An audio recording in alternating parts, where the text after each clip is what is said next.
Welcome to Group Presentation Video Channel from Class 64, 4C25.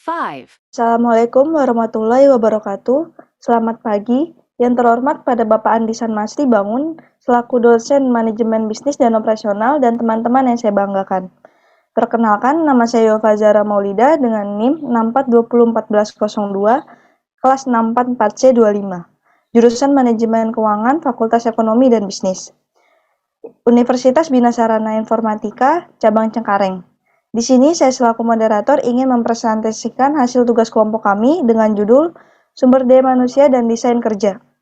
Sebelumnya saya akan memperkenalkan terlebih dahulu anggota kelompok kami. Yang pertama ada Yosua Janistian dengan NIM 64201113. Yang kedua ada Ica Felisandi dengan NIM 64200928. Yang ketiga ada Leonita Sana Sagita dengan NIM 64200945. Yang keempat ada Wahyu Dwi Widodo dengan NIM 64201617. Yang pertama akan saya mulai terlebih dahulu. Pengertian dan tujuan sumber daya manusia. Sumber daya manusia merupakan poin ke-6 dalam 10 strategi manajemen operasional. Sumber daya manusia sangat penting dalam suatu perusahaan karena organisasi tidak akan berfungsi dengan baik tanpa adanya orang-orang yang kompeten dan memiliki motivasi tinggi. Tujuan strategi sumber daya manusia adalah mengelola tenaga kerja dan merancang pekerjaan sehingga orang-orang dapat diberdayakan secara efektif dan efisien. Tetapi sebelum itu perlu dipastikan dulu bahwa orang-orang diberdayakan secara efisien. Yang kedua, orang-orang memiliki kualitas kerja yang memadai dengan komitmen dan kepercayaan satu sama lain.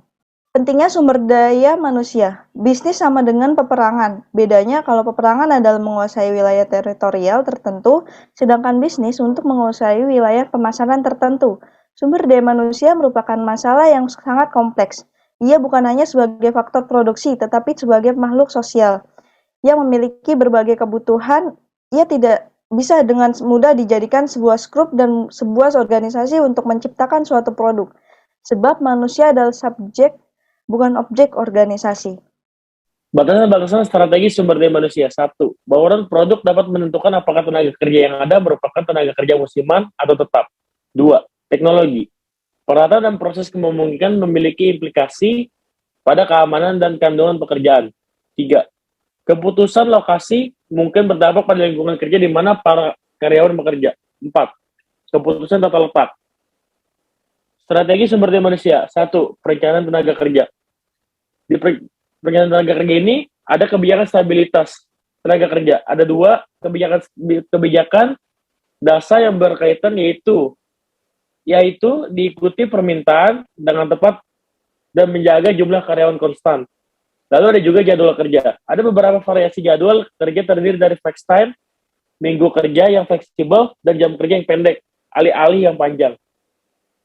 3. Penetapan desain kerja. Pengalaman kerja dan pengaturan kerja membatasi fleksibilitas karyawan dalam pekerjaan juga dapat mengurangi fleksibilitas operasi. Perencanaan tenaga kerja merupakan cara yang menentukan kebijakan karyawan yang berkaitan dengan stabilitas tenaga kerja, jadwal kerja, dan aturan kerja. 2. Jadwal kerja.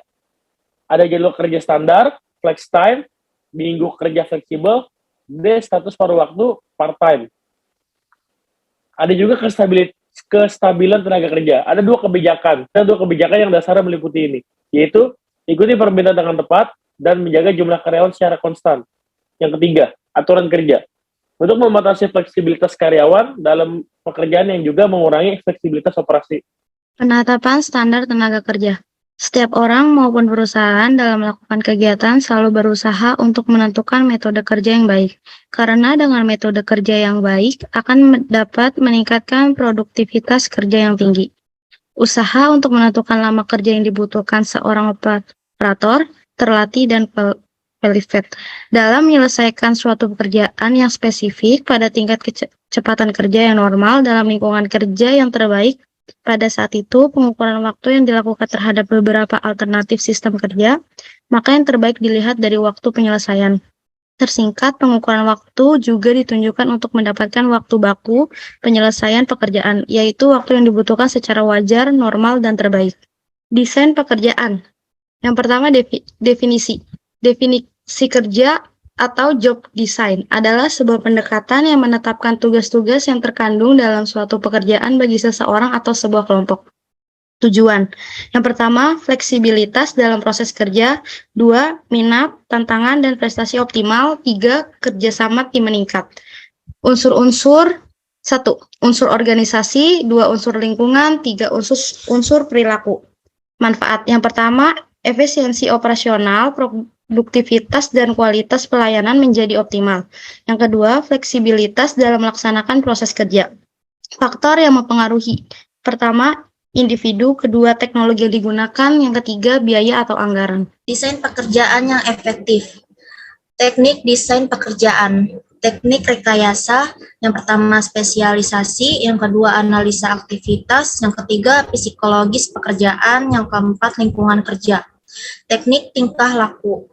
Yang pertama, rotasi pekerjaan. Yang kedua, perluasan pekerjaan. Yang ketiga, pengkayaan pekerjaan. Yang keempat, desain ulang pekerjaan.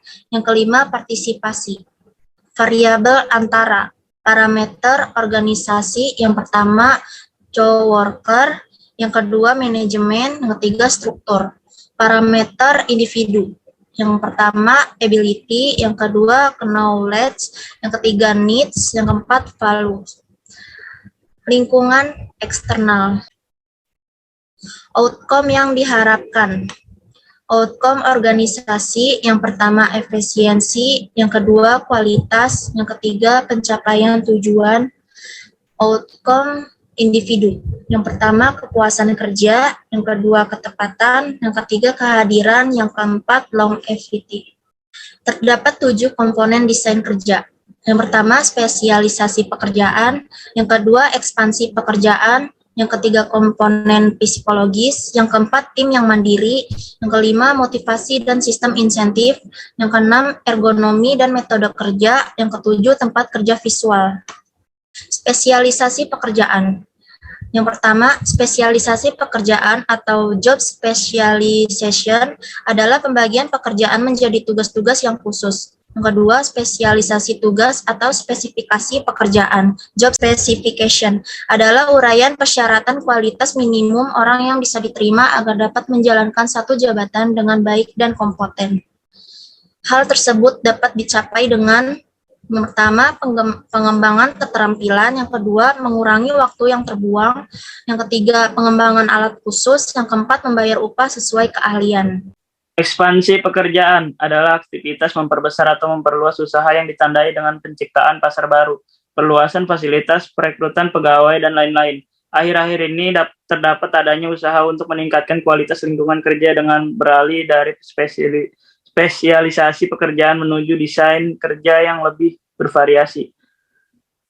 Pemekaran pekerjaan atau job enlargement menambahkan tugas yang membutuhkan keahlian yang sama pada pekerjaan yang ada sekarang, atau pemekaran secara horizontal.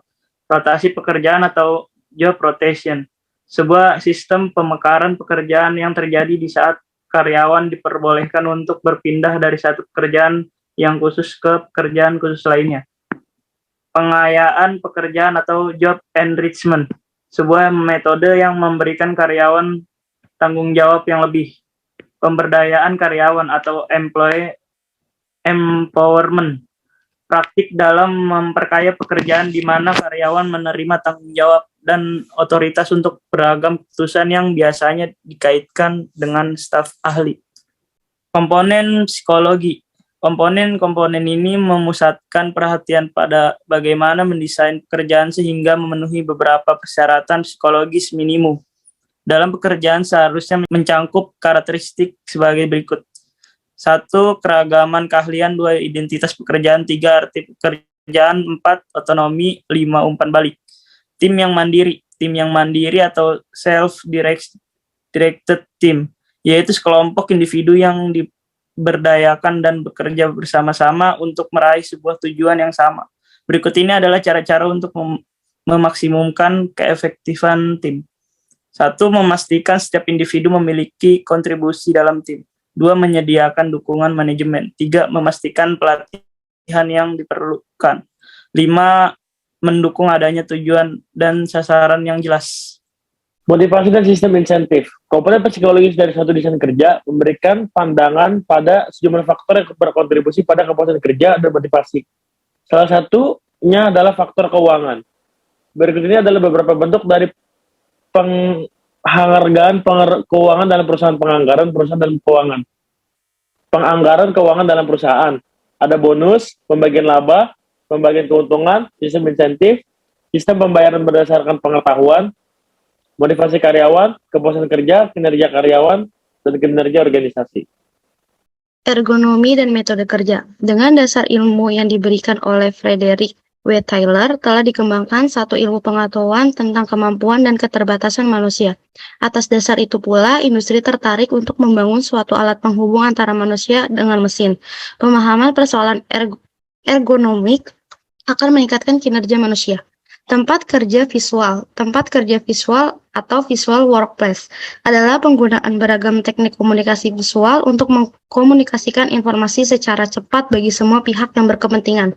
Manfaat dari tempat kerja visual ini diantaranya menghilangkan kebingungan dan pekerjaan administrasi yang sulit untuk dimengerti, meningkatkan perbaikan, alat komunikasi yang baik bagi semua pihak yang berkepentingan, membantu karyawan untuk memahami keterkaitan antara aktivitas harian dengan kinerja perusahaan secara keseluruhan. Kesimpulan. Dari penjelasan pada pertemuan 13 ini, dapat kami simpulkan bahwa perusahaan atau organisasi dapat berhasil dan sukses apabila didukung dengan sumber daya manusia yang mempunyai ahli dalam bidangnya masing-masing. Dan untuk menentukan sukses atau tidaknya suatu perusahaan dapat dilihat pada pemimpin dalam mengambil kebijaksanaan dan keputusan perusahaan.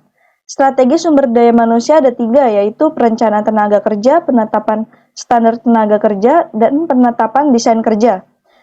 Perencanaan tenaga kerja berkaitan dengan stabilitas tenaga kerja, jadwal kerja, dan aturan kerja.